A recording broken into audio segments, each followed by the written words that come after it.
Hello everyone, welcome to a Rimworld of Magic, a storytelling generator by Tynan and Torin. Those who have been around the channel the past couple of months will know that I've spent a lot of time with Rimworld of Magic, learning all about each of the classes and trying my best to explain to you guys how they operate and how they sort of feel when you have them in your colony. As you can see, there are a lot of them. Each of these characters is another bug from another video. You can see each of them here on their own. And one of the things that I've emphasized the whole time is that I don't play Rimworld as a combat strategy type game. I play it as a colony builder, which is why you'll see me make weird comments about things like how I don't much care for the paladin, despite a lot of objections to that statement. Because the paladin, for all that it is purely a combat class. And magic's not purely a combat thing. I became fascinated with Rimworld of Magic almost immediately. You see, I've spent a long time looking for a storytelling game or a colony building game with a focus on magic, and I could never find it. There was never any games where building up a colony or a city and having people interact and using magic felt real, felt like a thing, until I played Rimworld of Magic. Rimworld of Magic is rather special in the way that it approaches magic itself. You see, in a lot of video games, in a lot of mods for video games even, and even in movies and books more so recently, we've seen it start to come in, that magic is little more than a gun. Magic is sort of just another tool, another device used to deal damage. But Rimworld of Magic took a different approach. Each of these characters, they're not just guns, they're not just combat characters. Even the ones who are predominantly combat characters, they all have uses outside of combat. The Arcanist and their ability to move around the field is useful around the base for things like hauling and just about any job. If you've got somebody who sleeps, the ability to teleport is pretty useful.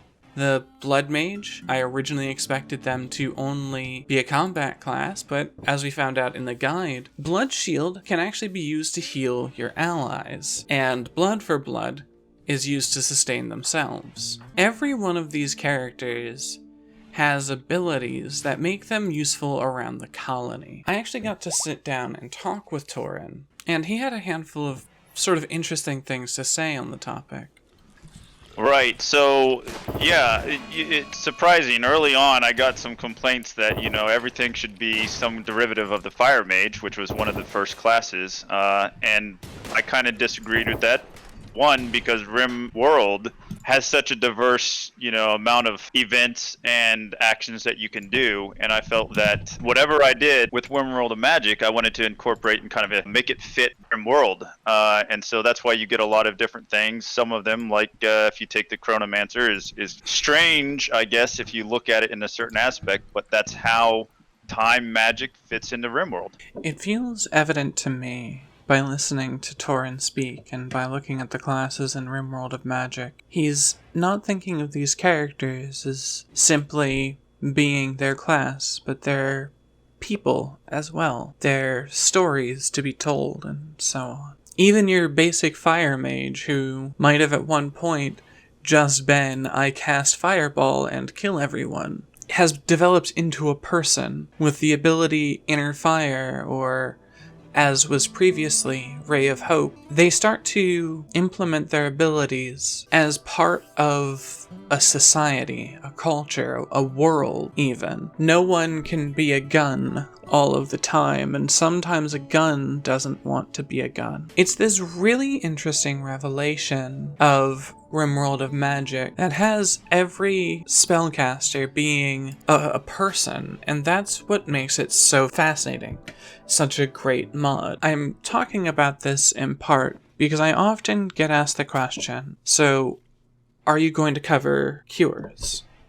And I don't think I'm going to. I don't really plan to, because Cures seems to take the attitude I was previously talking about, where the characters are little more than a way to convey damage to your enemies. I don't mean to talk badly about a Gale. I think that Cures is a very interesting mod. It has a lot of cool characters in it.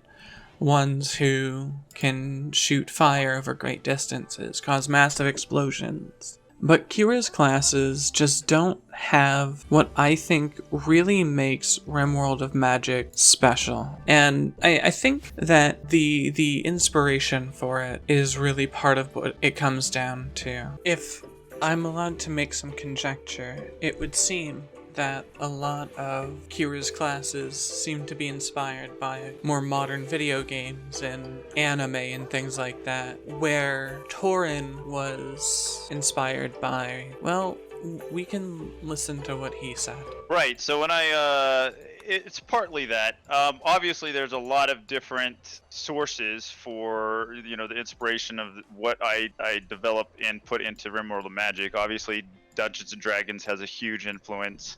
Yep. But also things like Brandon Sanderson, for example, has an influence, or Lord of the Rings, and so there's a lot of different sources I pull from. And you're right, you mentioned the shaman in EverQuest. That's definitely one of the places I'll look at. So a lot of times I'll do research prior to introducing a class and kind of look at what's out there and say, how can I take this concept and incorporate it into Rimworld of Magic? And I think looking at these two different approaches as they are definitely comes out with significantly different results. If you're looking at modern video games and modern war games and strategy games and so on, you're obviously going to be looking more for characters who can deal lots of damage and cause massive explosions. But when you stop and you look at books and you look at maybe old films and old literature and so on, you take a much different approach to magic. One of the things Torin mentioned as a source of inspiration is Brandon Sanderson's Laws of Magic, and I thought this was really interesting. I've heard Sanderson brought up a lot. I don't actually read many books. I'm not a big fan of a lot of written word. I like doing things. I like video games. I like being able to get involved. But Sanderson's name has been brought up a lot when it involves magic systems. And he essentially has 3 rules for how you should treat a magical system. His 3 rules are: the author's ability to resolve conflict in a satisfying way with magic is directly proportional to how the reader understands magic. This is to say, don't just pull things out of the air. If you want the magic to work, make it real and reliable. If you would rather have an air of mystery, which is fine, don't explain the magic, but don't make it to do heavy lifting in the plot either. This is one that often comes into conflict with many video games, maybe not so much Rimworld or even Cures classes, but definitely in things like Skyrim or the Final Fantasy series.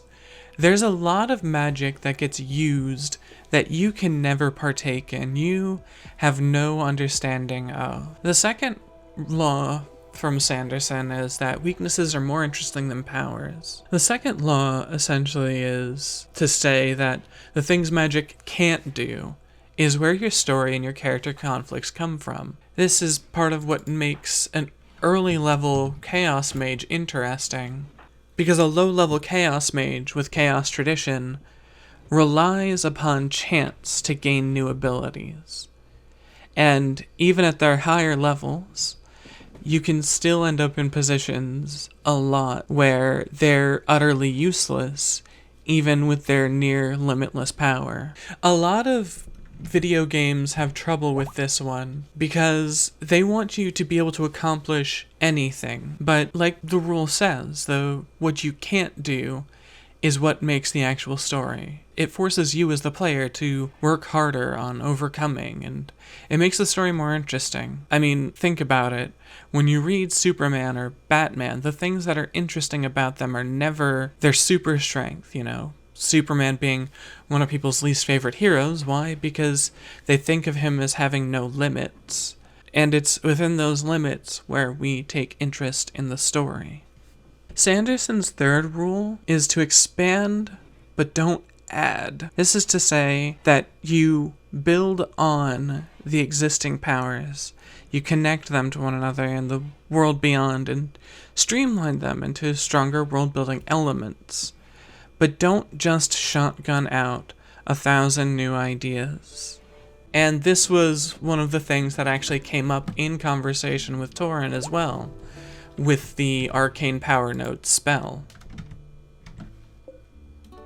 The spells that seem to impress others and the spells that impress me are not the same ones at all, because the ones that impress others are things like, the massive damage-dealing nuke spells, where the ones that get to me are like, Power Node is, to me, the, most mind-blowing spell. It just generates, you generate 600 power off of a person, and it's, not that it's like this, earth-shattering thing, but that's a big storytelling spell. There's a whole lot of lore in that can be created. Yeah, no worries. I'm glad to see you get use out of it. Yeah, I definitely looked at it as, if say I'm a fit person and I like to do a lot of running, you can always hook your treadmill up to a battery and generate some power for your house, right? So if I have this magical resource, then what would keep me from using that in the same way to generate power magically? So cantrips are kind of one of those concepts that that doesn't really fit to put it into a class to say, hey, this is what makes you unique, but something that if you had this arcane energy available to you would be useful to use regardless of what class you are. And this is ultimately, I think, what really sets Rimworld of Magic apart from any of the other class mods that are out there, the Dread Necromancer, the Alhoon, and Cures class add-ons, is that when creating classes, Torin seems to have taken the time to ask, what would these people do with their abilities?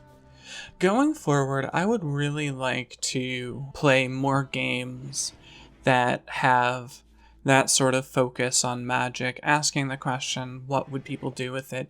How would a society with this kind of magic function?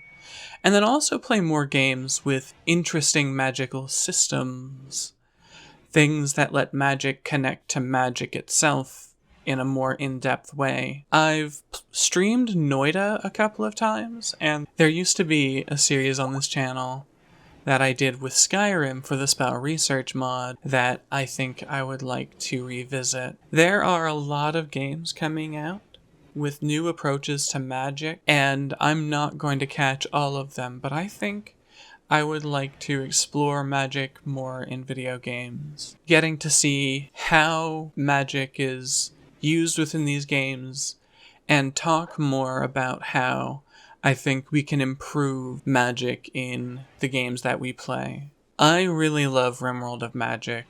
I really enjoy what it's done to Rimworld, what it's made it into for me. It's gone from just a game where it's a handful of people trying to scrape by in a hostile world to one that mixes that Gandalf from Lord of the Rings with your Dungeons and Dragons adventure, with old EverQuest, and even to a degree combining it with something like Kojima's Death Stranding, where you, instead of the creator, you as the player, get to take a bigger, more in-depth look into magic, and that is what I want to see from video games. So if you have any suggestions for games that allow for a more in-depth look at magic and its effects, make sure to leave it in the comments.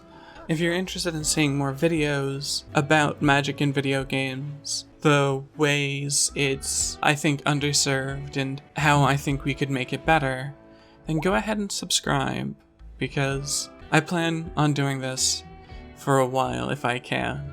If you're interested in chatting about magic in video games, or Rimworld of Magic, modding in video games, and so on, you can come over to the Discord, where we like to talk about politics and magic in video games, and all of that nonsense. You can also join me over on Twitch, where I stream 3 days a week from 10:30 p.m.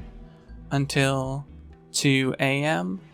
I generally play Rimworld using Rimworld of Magic because it really does add so much to the game and to the stories they tell. But that's gonna be it for now. In the meantime though, just remember, nobody's cares. Thank you very much and good night. I know it seems kind of crazy, but we've been taught to think so. Wouldn't you care more about your job if you knew you were getting paid the same as your boss? Wouldn't you be more invested in the work you would be doing? Yeah, I don't really personally value labor. I think free time is much more important than labor. And even if I were paid the same as my boss, I would actually find that unfair.